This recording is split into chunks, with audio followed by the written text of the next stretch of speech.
পাকিস্তানের ইসলামাবাদে ইরান ও যুক্তরাষ্ট্রের মধ্যে সর্বশেষ অনুষ্ঠিত বৈঠকটি কোনো চুক্তি ছাড়াই শেষ হয়েছে।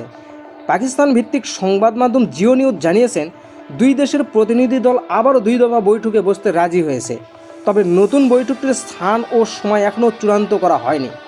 রোববার এক অনুষ্ঠানে জিও নিউজের প্রতিনিধি জানান, আলোচনা ব্যর্থ হয়েছে, কারণ 1 বা 2 বৈঠকে কোনো বড় ধরনের সমস্যার সমাধান হয় না।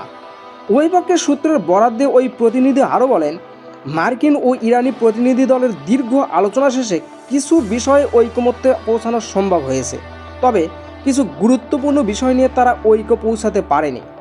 জিও নিউজের তথ্য অনুযায়ী ইসলামাবাদের আলোচনায় কোনো চূড়ান্ত ফল না এলেও উভয় পক্ষে আবারও বৈঠকে বসতে সম্মত হয়েছে, তবে বৈঠকের সময় ও স্থান পরে নির্ধারণ করা হবে।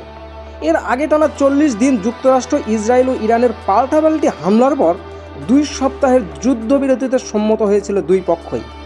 যুদ্ধবিরতিকে কেন্দ্র করে পাকিস্তান মধ্যস্থতাকারী হিসাবে পুরোপুরি যুদ্ধ বন্ধ করার জন্য শান্তি আলোচনার জন্য ইরান ও যুক্তরাষ্ট্রকে ইসলামাবাদে আলোচনায় বসার আমন্ত্রণ জানায়।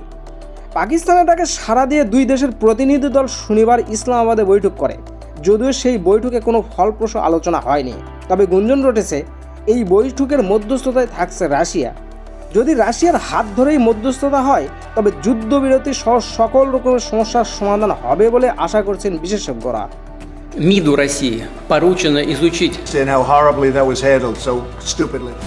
সুপ্রিয় দর্শক, ইরান, আমেরিকা এবং ইসরায়েলের যুদ্ধে মধ্যস্থতাকারী হিসেবে যদি রাশিয়া থাকে, তাহলে যুদ্ধ বন্ধের কোনো সম্ভাবনা আছে কিনা তা আপনারা ভেবে দেখবেন।